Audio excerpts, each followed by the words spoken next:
오늘은 우리가 요한일서 3장 1절로 12절의 말씀을 받들겠습니다. 요한일서 3장 1절로 11절 말씀까지를 보겠습니다.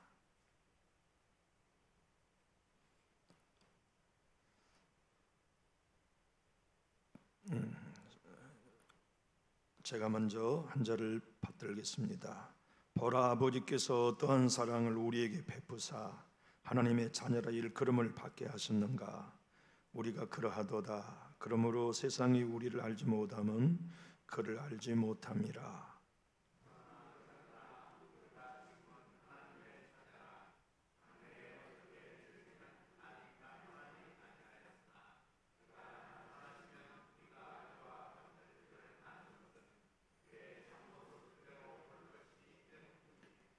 주를 향하여 이 소망을 가진 자마다 그의 깨끗하심과 같이 자기를 깨끗하게 하느니라.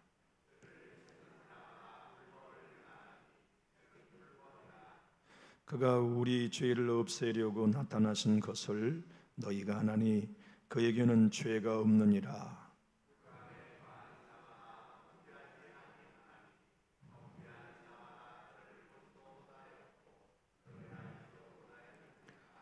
자녀들아, 아무도 너희를 미워하지 못하게 하라. 의를 행하는 자는 그의 의로우심과 같이 의롭고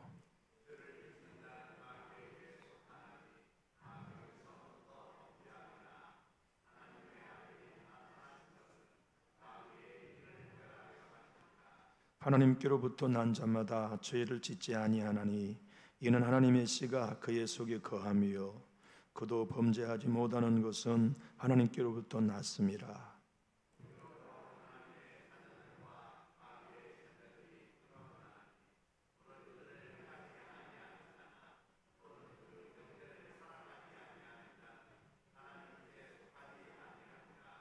우리는 서로 사랑할지니 이는 너희가 처음부터 들은 소식이라. 가인같이 하지 말라. 그는 악한 자에게 속하여 그 아우를 죽였으니 어떤 이유로 죽였느냐. 자기 행위는 악하고 그 아우의 행위는 의로움이니라. 아멘. 저는 요한일서의 말씀을 전하교에 묵상하고 연구하면서 참 많은 감동을 받고 있습니다. 예수님을 믿는 그리스도인의 신분이 얼마나 영광된 것인지를 새록새록 느끼게 돼서 더 그렇습니다. 여러분과 제가 구원받은 게 얼마나 큰 하나님의 사랑 때문이었는지 요한 사도는 1절에서 말씀하고 있습니다. 우리는 구원받을 조건 누구에게도 하나도 없었어요. 교회 나와 예수 믿을 만한 의로움도 우리에게는 하나도 없었어요. 그런데 하나님의 전적인 사랑이 여러분과 저를 강권하여 예수님을 믿게 해주셨지 않습니까?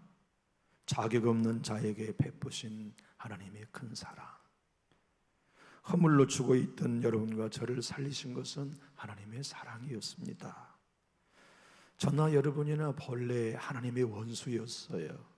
오늘 본문이 제시한 대로 마귀의 자녀들이었지요. 그런데 그 큰 사랑을 부어주셔서 여러분과 저로 하나님의 자녀가 되는 신분을 다시 허락해 주셨어요. 요한 사도가 1절에서 이렇게 표현합니다. 보라, 아버지께서 어떠한 사랑을 우리에게 베푸사 하나님의 자녀라 일컬음을 받게 하셨는가.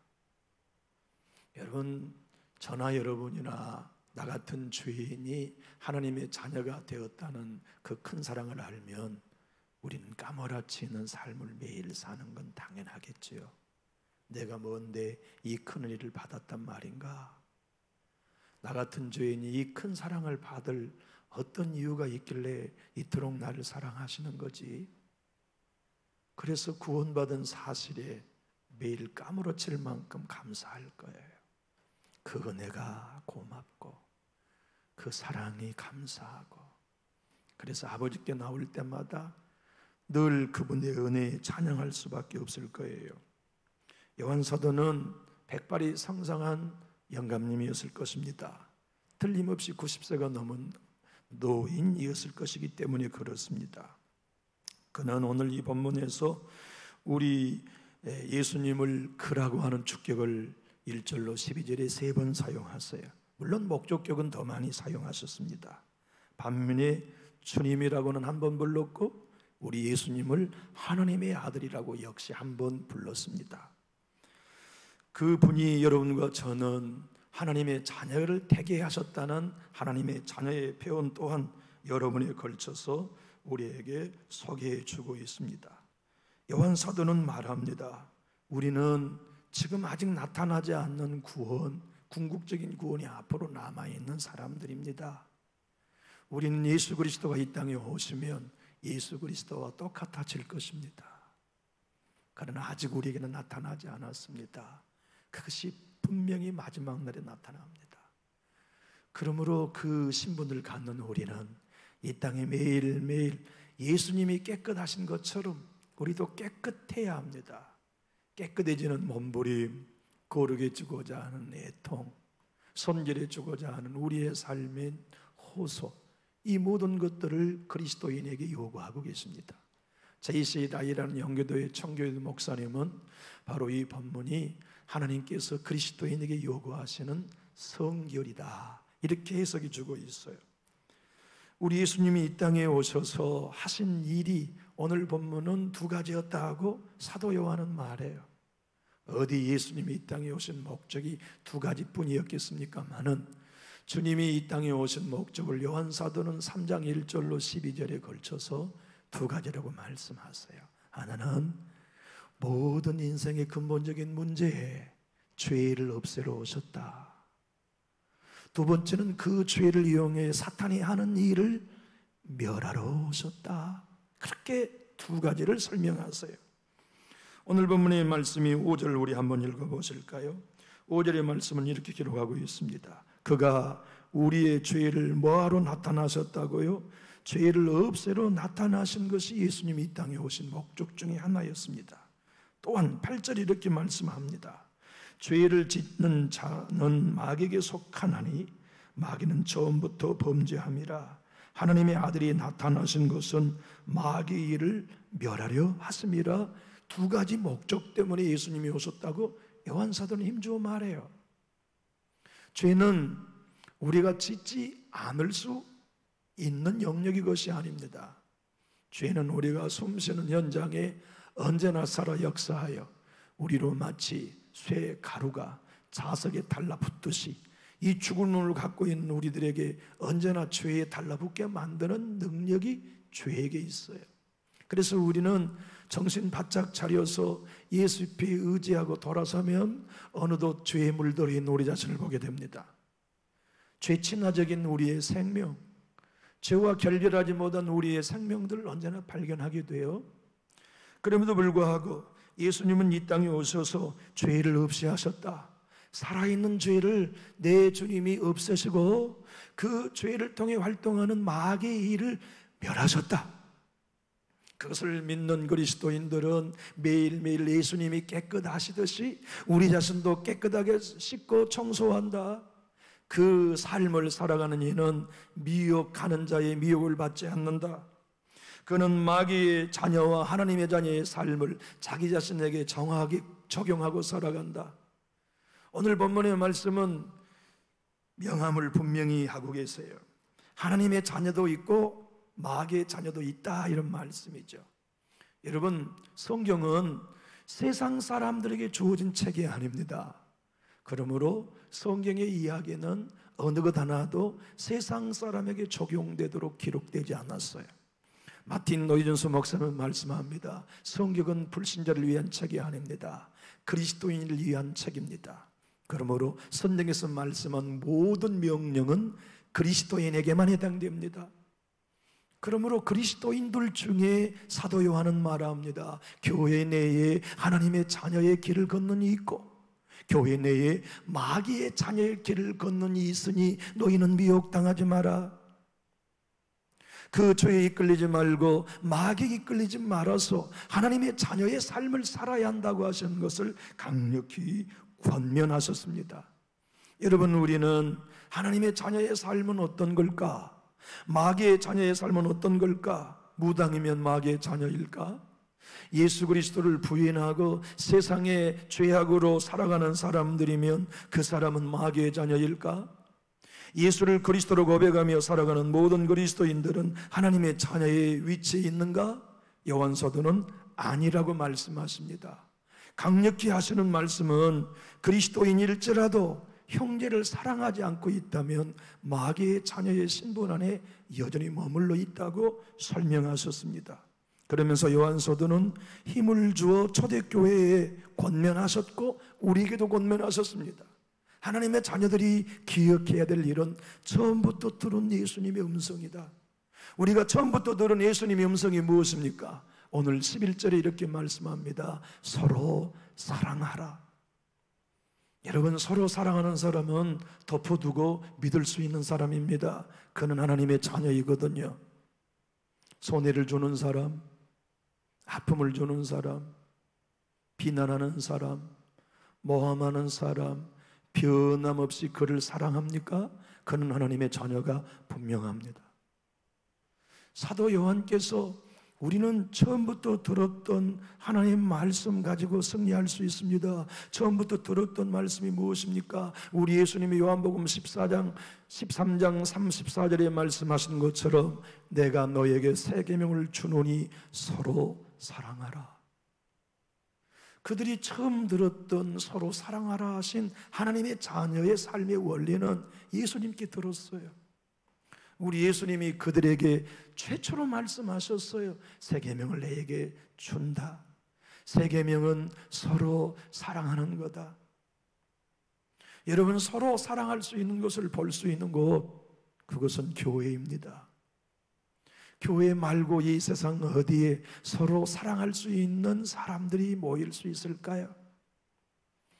주님께로부터 교회 입문할 때부터 들었던 처음 소식, 서로 사랑하라. 목사여, 성도를 사랑해라. 성도여, 형제를 서로 사랑하라. 그 얘기는 어제 오늘 우리가 들은 얘기가 아닙니다. 교회 처음 나오실 때부터 우리도 들었어요. 요한 사도의 말씀처럼 예수님을 처음 만날 때부터 들었던 거고, 그것이 교회의 생명이었으며 2000년이 지난 지금도 교회의 생명은 서로 사랑하는 데 있습니다. 요한 사도는 말합니다.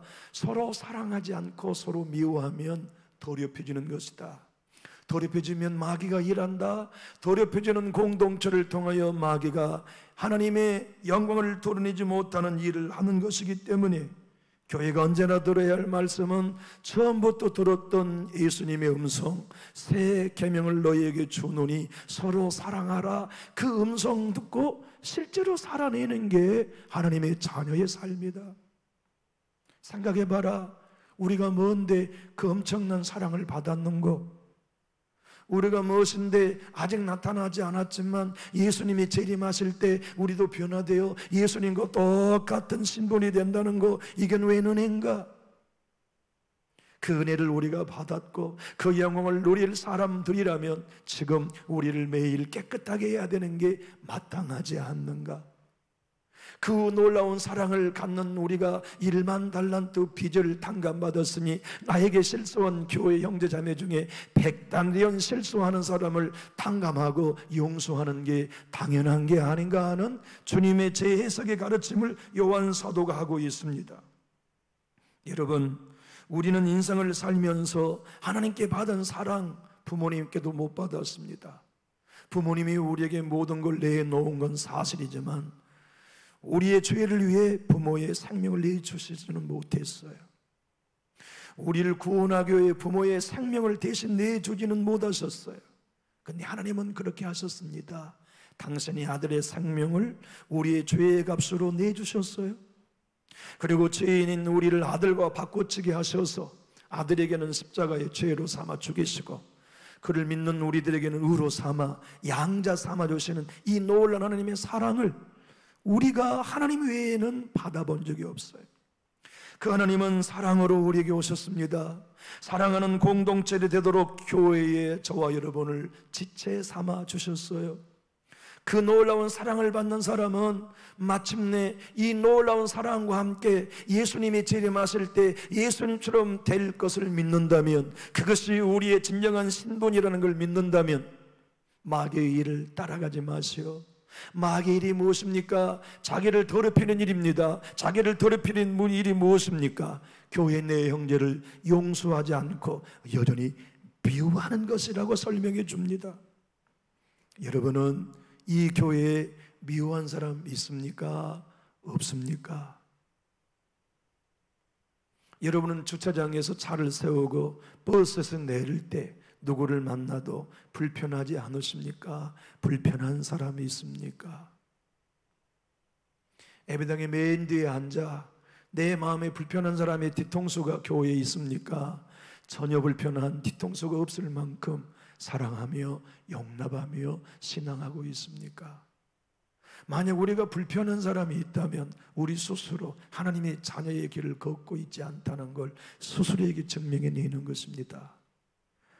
그가 나에게 불편해도 난 불편하지 않아요. 그가 나를 모욕해도 난 그를 축복할 거예요. 나는 빛의 자녀로 살 겁니다.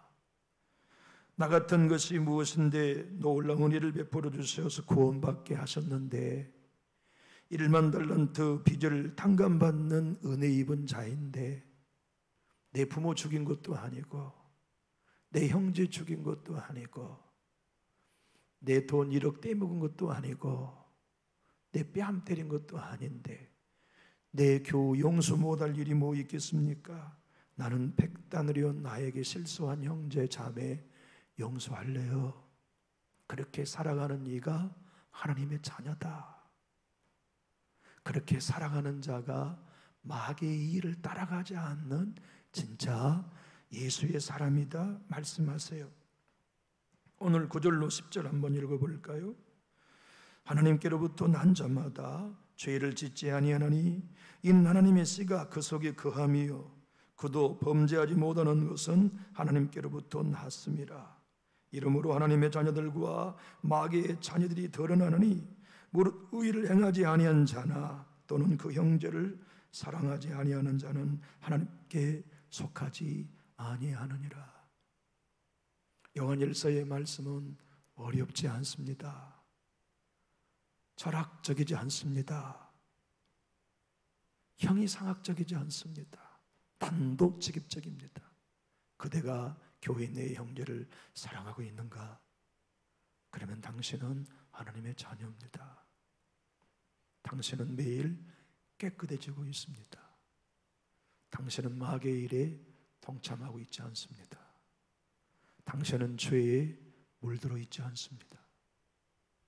당신이 아무리 입으로 그리스도를 믿는다 말하고 믿는 이처럼 교리를 떠벌린다 하여도 형제 사랑하지 않습니까? 그러면 당신은 마귀의 자녀의 길을 걷고 있습니다. 당신은 스스로 죄에 더럽혀지고 있습니다. 당신은 스스로 마귀의 일에 동참하고 있습니다. 너무나 쉽고 간결하게 설명해 주고 있지요. 존 메가더 목사님이 계십니다. 그분은 오늘 본문을 통해서 저와 여러분에게 이렇게 말씀합니다. 형제여, 나는 당신에 대해 좋지 않은 감정을 지녔소. 나를 용서해 주기를 바라오. 이제 나는 당신을 사랑하고 싶소라고 말하는 사람이 하나님의 자녀입니다. 나는 당신을 용서하오. 그리고 미안하오라고 말하는 그것이 사랑입니다.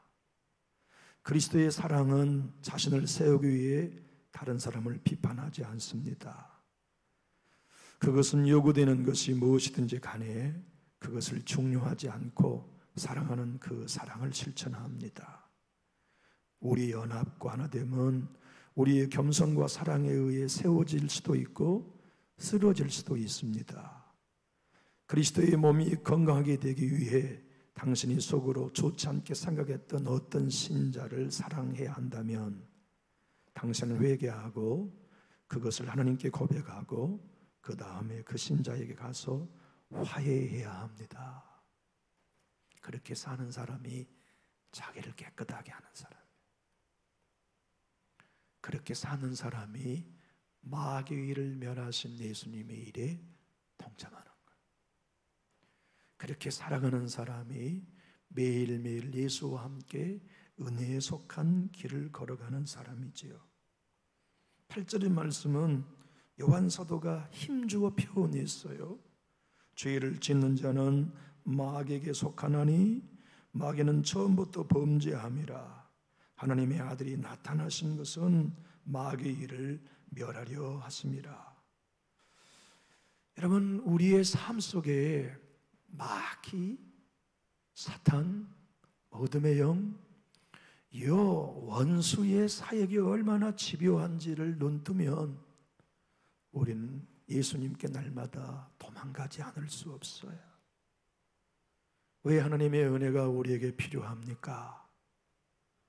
왜 예수님의 보호가 우리에게 필요합니까? 우는 사자처럼 두루 다니며 나를 쓰러뜨리고 삼키려고 하는 사탄이 보이기 때문에 그래요. 서울 사람이 그러지 않아요. 가장 나와 가까이 있는 사람들을 통해서 사단은 그렇게 해야 합니다. 광주 사람들 그렇게 하지 않습니다. 내 집안의 사람들로, 내 교회의 공동체 이론들을 통해 그 일을 하지요. 그래서 마귀를 보는 사람은 하나님의 은혜에 매달립니다. 주님 도와주세요. 주님 은혜 주세요. 주님 긍휼을 베풀어 주세요. 은혜 없이는 난 못합니다. 리처드 포스터 목사님은 오늘 본문을 이렇게 설명합니다. 은혜는 하나님이 우리의 삶 속에 그분 자신을 쏟아 부어주시는 행위입니다. 사랑의 하나님이 늘 우리를 쫓아오시고 지원하시고 변화시키시고 지지하시고 하나로 묶어주십니다. 하나님의 위대한 사랑으로서의 은혜가 하나님의 사랑이 우리 안에 들어오시도록 틈을 열어주는 사역을 합니다. 여러분, 하나님의 은혜가 우리에게 오셔야만 나를 힘들게 하는 형제를 용서할 수 있는 하나님의 사랑이 밀고 들어와요. 만약 우리에게 은혜 받지 못하면 미운 사람은 미워요. 싫은 사람은 계속 싫어요. 불편한 사람 교회 입구에 나와서 돌아서요. 그런데 은혜가 들어오시면 은혜가 우리의 자아의 생명의 바위를 틈을 벌려요. 그래서 예수의 사랑이 스며들게 하세요. 그 사랑이 우리로 용서하게 합니다. 그 사랑이 우리로 하나 될 수 있는 화해를 만들어내요. 교회는 그러므로 은혜의 공급처여야 하고 은혜 받는 데 전문가여야 합니다. 목사도 은혜 전하는 일이 전부요. 성도 여러분도 우리가 은혜를 받자 힘써 은혜를 받자고 하는 게 우리의 간절한 목마름이어야 합니다. 은혜 없이는 우리는 달려갈 수 없는 엔진입니다. 은혜 없이는 우리는 풍랑을 헤쳐갈 수 없는 기관선입니다. 우리는 은혜라고 하는 엔진이 없이는 철로에 달릴 수 없는 벌어진 기차 화통과 같습니다. 은혜라야만 용서하고 싶은 마음이 듭니다. 은혜가 밀고 들어오셔야만 화해해야 되겠다는 마음도 주십니다. 은혜가 밀고 와야만 하나 되는 길을 걸어야 됐다. 은혜가 밀고 와야만 더럽혀진 나를 깨끗하게 하고 마귀의 일을 멸하며 예수 그리스도의 사역에 죄로부터 벗어나는 삶을 살아야겠다는 생각을 갖게 해주지요. 아더핑크 목사님은 그래서 형제 사랑이란 바로 하나님의 은혜의 끈이 모든 성도들을 하나로 묶는 사역이라고 설명합니다. 우리 형제 사랑이 하나님의 자녀들의 마음을 결속시키는 은혜로운 끈입니다. 분명히 말해 형제 사랑은 그리스도인들이 서로 향해서 가지는 신령한 애정 어린 위로이며 서로 높은 유익을 도모하며 예수고 바라는 데서 드러납니다. 여러분, 우리는 우리 교회가 어떤 교회이기를 원하십니까? 서로 위로하고 서로 격려하고 서로 축복하는 하나님의 은혜가 드러나는 교회 꿈꾸지 않습니까? 우리는 어떤 교회를 정말 사모하십니까? 초대교회같이 성령의 말아가심을 따라 말하고 서로 떡을 떼며 교제하고 하나님의 말씀에 호응하여 날마다 믿는 자가 더해지는 진짜 교회, 저는 그런 교회가 우리 교회이기를 열망합니다. 우리 모두가 서로 말씀 앞에 서고 오로지 기도에 힘쓰며 모든 성도가 함께 떡을 떼며 사랑을 나누는 공동체, 그 거룩한 꿈이 저는 우리 교회를 향한 꿈입니다. 존 메가더 목사님은 이렇게 말합니다. 너희가 서로 사랑하면 이로써 모든 사람이 너희가 내 제자인 줄 알리라. 당신은 세상으로 하여금 예수님을 정말로 믿게 하고 싶다면 그 방법을 알고 있습니까? 교회가 부흥됨으로 세상에 불신자를 전도할 수 있는 방법이 열리는 게 아닙니다. 세상이 예수를 알게 할 수 있는 유일한 길은 성도가 교회 내에서 분에 넘치게 사랑하는 것입니다. 그리고 성도가 서로 연합하여 사랑하는 것을 보여주는 것만이 세상에 전도할 수 있는 유일한 방법입니다. 세상은 오늘날 교회에 외칩니다. 그대들이 진짜 예수 믿는 사람인 걸 우리에게 보이게만 해라. 그럼 우리는 교회에 달려갈 준비됐다. 당신들이 진짜 예수의 제자인 건 교회 나라고 우리 집 와서 달달 볶지 말고 진짜 당신의 삶 속에 믿는 자들끼리 혈육까지 사랑하는 거 보여주라. 그러면 우리가 당신이 믿는 예수, 당신이 섬기는 교회에 함께 동행해 주겠다 하는 게 세상이 우리를 향하여 기대하고 열망하고 있는 소원입니다. 아담과 하와는 이 땅에 에덴에 살아가는 동안 하나님을 오해하지 않았습니다. 그런데 에덴 동산에 사탄이 찾아왔어요. 사탄이 찾아와 아담과 하와를 유혹했어요. 그 유혹은 마귀의 일이었습니다. 마귀의 일은 무엇입니까? 하나님에 대하여 오해하게 하는 것이에요. 야, 아담, 왜 그래? 너 말이야, 하나님이 너를 무시하고 있는 거 알아? 무슨 얘긴데? 틀림없이 하나님이 너에게 선악을 알게 하는 나무 열매는 먹지 말라고 했겠지. 그래, 그건 말이야, 하나님이 널 무시해서 그랬어. 그게 뭔 말인데? 넌 모르는 게 하나 있어. 네가 선악을 알게 하는 나무 열매를 먹고 선악을 알게 하는 눈이 떠지면 하나님처럼 된다. 하나님은 이기적인 분이야. 그래서 너희가 하나님처럼 되기를 원하지 않으셔. 그래서 거짓말로 선악을 아는 열매 먹지 말겠지.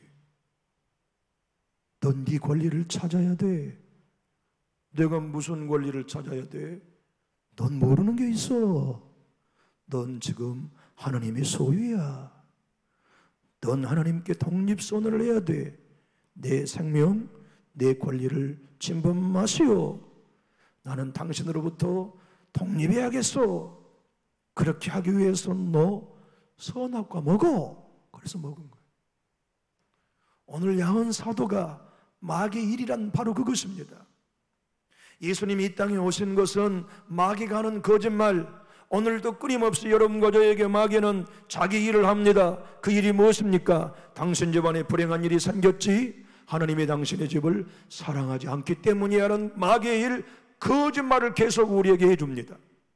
예수님이 이 땅에 오셔서 당신의 생명을 내어주시면 마귀의 일, 하나님이 너희를 이용하고 너희의 권리를 착복한다고 하는 마귀의 거짓말의 일을 멸하기 위하여 하나님이 세상을 이처럼 사랑하사 독생자를 주셨다고 하는 하나님의 사랑을 선언함으로써 마귀의 거짓말을 멸하셨습니다.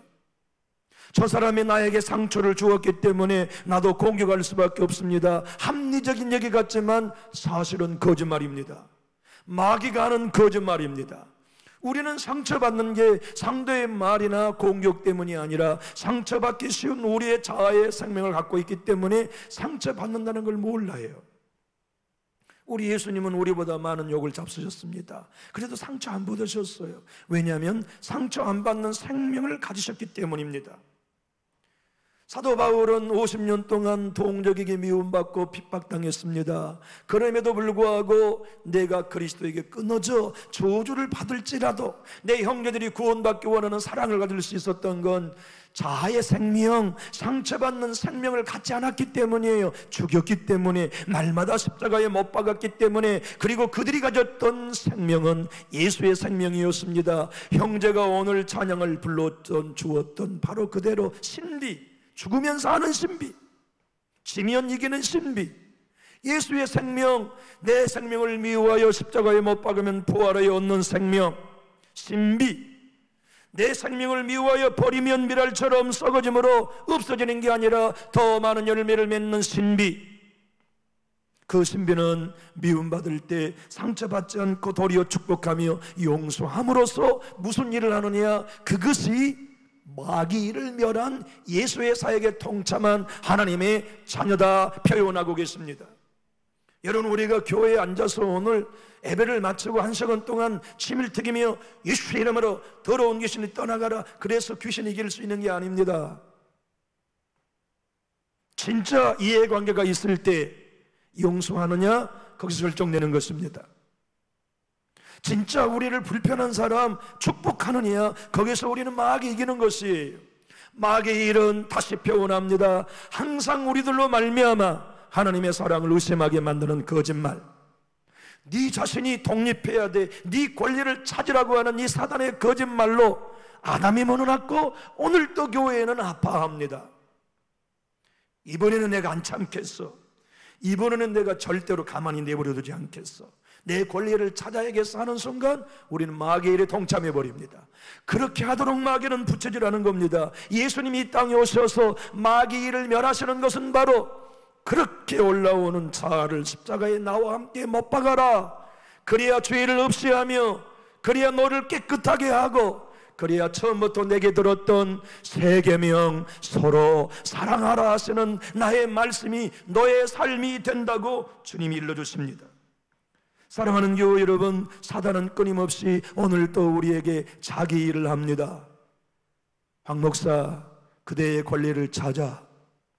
아무개 장로, 그대의 권리와 위치를 찾아. 아무개 원사, 그대가 이 교회에 봉사하며 신앙하는 땀 흘린 것에 대한 자리매김을 받아. 그러나 예수님은 말씀합니다. 그게 마귀의 일이다. 그러한 말에 대하여 아니야, 나는 어떤 권리도 없어. 내 권리를 십자가에 양도할 거야. 내 권리를 하나님 앞에 양도할 거야. 나는 순종할 뿐이야. 그분이 인도하시는 대로, 이끌어 주신 대로 나는 따라갈 뿐이야. 이 고백을 갖는 일이 뭐냐? 예수 그리스도가 오셔서 마귀를 멸하고 하나님의 일에 우리를 동참시켜 주시는 원리입니다. 마틴 노이전스 목사님은 그가 쓴 요한일서 강해 3권에서 오늘 본문의 설명을 이렇게 합니다. 주님께서는 그런 일을 다음과 같이 행하셨습니다. 그의 성육신은 사탄의 말이 거짓말임을 보여주셨습니다. 왜냐하면 성육신은 다른 어떠한 설명보다도 하나님이 사랑이시라는 것과 하나님께서 우리들을 영원한 사랑으로 사랑하신다는 사실을 보여주러 오셨기 때문입니다. 너희는 너희를 거스르며 너희들을 미워하기 때문에 너희들이 밑바닥에 처하는 것을 즐기는 거야. 그분이 하나님이야. 너희들의 정당한 권리를 빼앗아 라고 말하는 사단의 거짓말을 멸하시는 일이 예수께서 마귀의 일을 멸하셨다는 뜻입니다. 우리는 대답합니다. 천만에 하나님은 날 사랑하셔. 천만에 나는 하나님께 나의 모든 권리를 양도할 거야. 천만에 하나님이 나를 사랑하셔서 독생자를 주셨어. 사랑하는 교회 여러분, 교회가 진짜 복음으로 역사할 때는 언제입니까? 목회자로부터 모든 성도가 내 권리를 십자가 앞에 못 박는 그날로부터 시작되었습니다.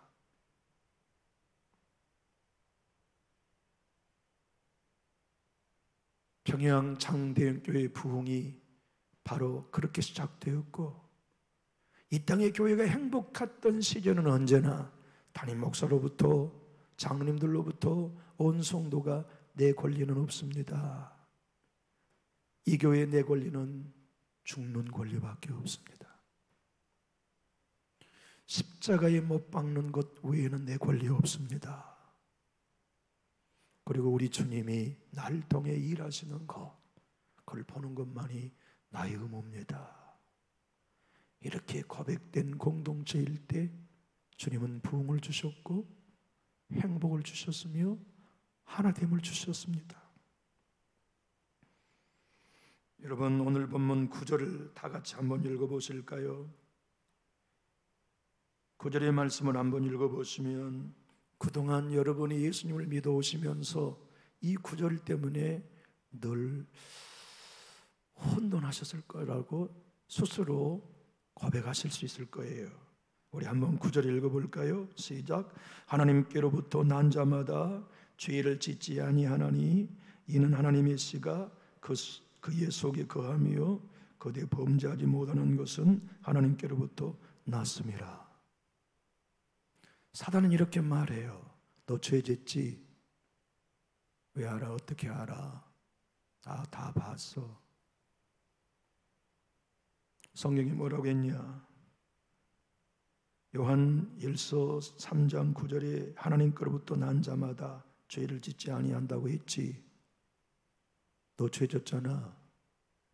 넌 하나님의 자녀 아니야. 사탄이 가장 믿는 자를 넘어뜨리는 구절이 이 본문입니다. 2000년 기독교 역사 가운데 가장 성경 난해 구절이 요한 3서 9절이 올시다. 제 말이 아니고 기독교 2000년 역사가 말해요. 여러분, 이 구절은 난해 구절입니다.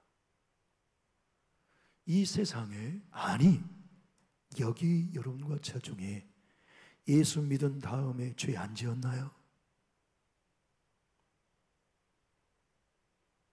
세상에 그 누구도 예수 믿고 죄 안 지고 죄로 천국 간 사람은 없어요. 그러면 다 하나님께로 난 자 아니게요? 어떤 누구도 구원받은 다음에 범죄하고 살아요. 앞으로도 우리는 범죄하고 살 수밖에 없어요. 또 회개하고 또 회개할 뿐이죠. 오늘 본문은 정확히 헬라의 원어의 의미는 이렇게 말해요. 한번 따라해 볼까요? 하나님께 난 자는 동일한 죄에 대하여 죄인 줄 알면서도 계속 짓지 않는다. 죄인 줄 알면 끊어요. 돌았어요. 요한 사도는 이렇게 말해요. 형제를 미워하는 게 죄인 줄 알면서도 계속 미워하고 있다면 그 사람은 하나님께 난 자 아닙니다. 진짜 하나님께 난 자라면 몇 달 미워할 수 있어요. 저 친구 얼굴만 보면 내가 화가 나네. 저 양반 목소리만 들어도 내 영이 피폐해지네. 저 사람 지나가는 모습만 봐도 내 마음이 분원하네. 그 마음을 자기 자신이 보고, 와, 나 왜 이렇게 망가졌지? 내가 이런 상태로 어떻게 예배할 수 있어? 와, 나 왜 이렇게 타락한 거야? 그리고 발견하고서는 돌아서야지. 내가 화해해야지. 내가 먼저 손 내밀어야지. 안 되겠어. 내 예배가 방해받아서. 나 이 상태로는 도무지 기도가 안 돼서 못 쓰겠어. 내 안에 성령님이 무뎌진 게 느껴져. 그래서 용기를 내어 그 사람은 반드시 발걸음을 옮겨가 손 내밉니다. 인사해도 쳐다도 보지 않고 돌아서는 그를 향하여 뒤쫓아갑니다. 그리고 다시 인사하며 내 마음이 빛이 되도록, 정결하게 되도록, 거듭 범죄의 길에 머물러 있지 않도록 우리를 예수의 보혈 앞에, 사랑 앞에 내던져요. 이 본문을 정확하게 풀어준 쉬운 성경이라는 번역본이 있습니다. 제가 한번 읽어보겠습니다. 하나님께서 누군가를 그의 자녀로 삼으셨을 때 그 사람은 더 이상 죄를 짓지 않습니다. 그것은 하나님께서 주신 새로운 삶의 씨가 그 안에 머무르게 되기 때문입니다. 그는 이제 하나님의 자녀가 되었기 때문에 계속하여 죄를 짓고 살 수 없습니다. 제가 박찬호님을 만약에 예를 들어 미워한다면 나 찬호님 싫어 죽겠네 그러진 않아요. 만약 그런 마음이 들었다면 이 마음을 제가 목회하면서 계속 갖고 있다면 제가 마귀에 속한 종입니다. 내가 왜 이러지? 이러면 안 되는데 찬호님 식사 함께 합시다. 아무 말하지 않고 식사 함께 하면서 악수하고 편히 들어가십시오 하면서 풀어버려야지. 하나님께 속한 사람은 계속 동일한 사안의 죄에 동일한 사람을 미워하는 마음을 유지해 갈 수 없다, 그런 말이에요. 내 안에 계신 하나님의 씨가 그러한 삶을 용납하지 않았어요. 새롭게 거듭난 내 안의 생명이 그 마음 가지고는 예배가 되지 않는다는 걸 선포해 주세요. 너 회개해야 돼. 너 화해해야 돼. 지금 네 마음 가지고 너 예배 되냐? 네 영 죽어가잖아. 네 영성 죽어가잖아. 네 안에 성령님 소멸돼 가잖아. 네 영의 사람 파리해지잖아. 강건해져야지 주의 힘으로. 성장해야지 그리스도의 장성한 분량까지. 너 예전에 사랑 뜨거웠었지 않니? 성령의 음성 잘 들었었잖니? 어둠의 영들의 괴계도 잘 보고 잘 개최하며 무찌를 수 있었잖니? 다시 그 믿음 회복해야 돼. 그 길은 여기서 멈춰라. 화해해라. 용서해라. 손 내밀어라. 마틴 노이스 목사님은 오늘 이 본문을 이렇게 설명합니다. 얼마나 복된 이상이며 영광된 소망입니까?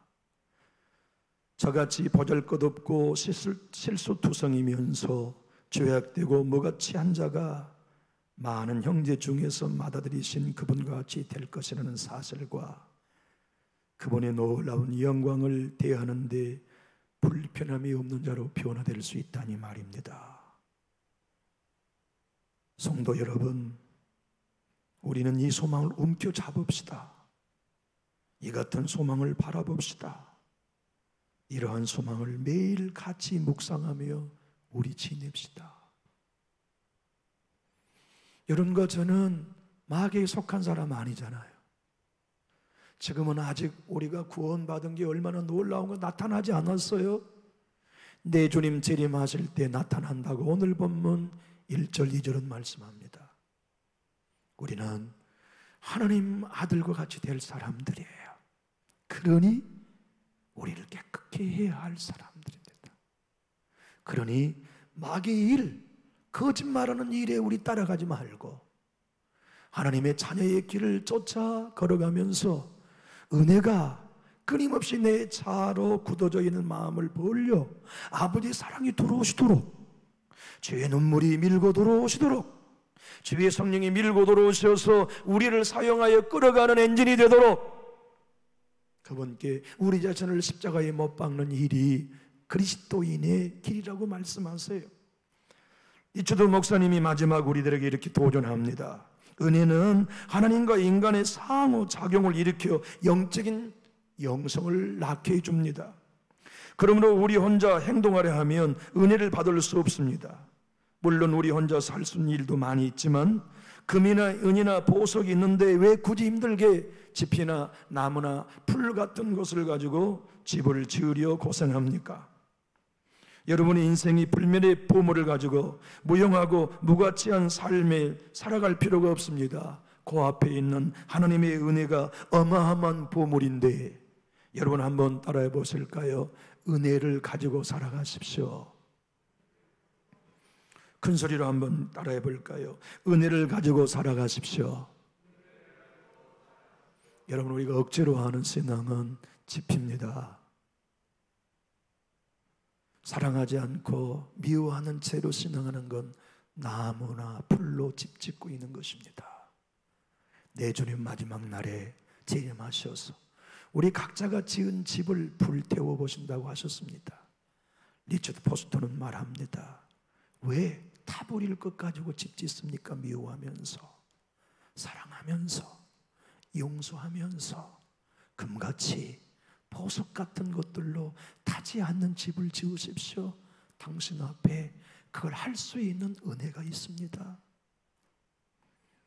우리 찬양 한 곡 같이 해봤으면 좋겠습니다. 우리의 삶이 은혜 아니면 살아갈 수 없고 호혼마저도 다 주의 은혜인 것을 우리가 알면 매 순간순간 나를 부인하고 은혜 앞에 우리는 목마른 채로 구걸할 수 있을 것 아닙니까? 우리 함께 찬양합시다.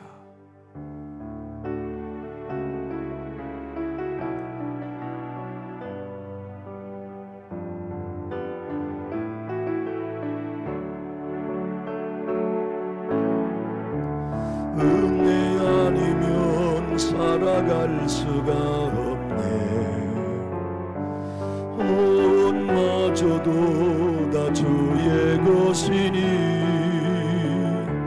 세상 평안과 위로 내게 없어도 예수 오직 예수뿐이네. 그 신계획 다 볼 수도 없고 작은 고난에 지쳐도 주께 묶인 나의 모든 삶 버티고 견디게 하시네. 은혜 아니면 살아갈 수가 없네. 나의 모든 것 다 주께 맡기니 참된 평안과 위로 내게 주신 주 예수 오직 예수뿐. 그 신계획 다 볼 수 없고 그 신계획 다 볼 수도 없고 작은 고난에 지쳐도 주께 묶인 나의 모든 삶 버티고 견디게 하시네. 은혜 아니면 살아갈 수가 없네. 나의 모든 것 다 주께 맡기니 참된 평안과 위로 내게 주신 주 예수 오직 예수뿐이네.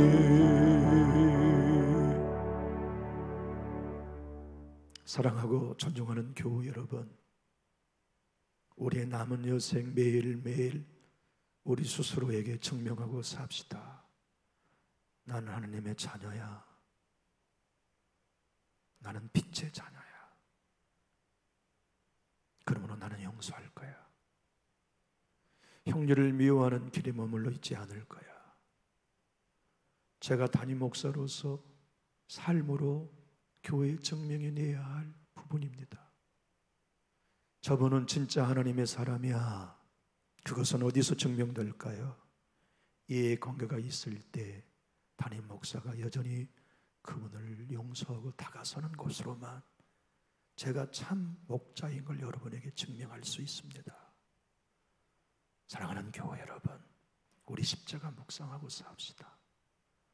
마귀를 멸하는 마귀의 거짓말에 상처받았다고 저 사람 때문이라고 하는 거짓말에 속지 말고 내가 안 죽어서 그래. 내가 죽으면 해결돼. 내가 죽어서 용서하고 화해하면 돼 하는 진짜 예수의 손 붙들고 우리 끝까지 사랑하며 사는 교회, 저와 여러분이 남은 삶이 될 수 있기를 진심으로 부탁합니다. 기도하겠습니다.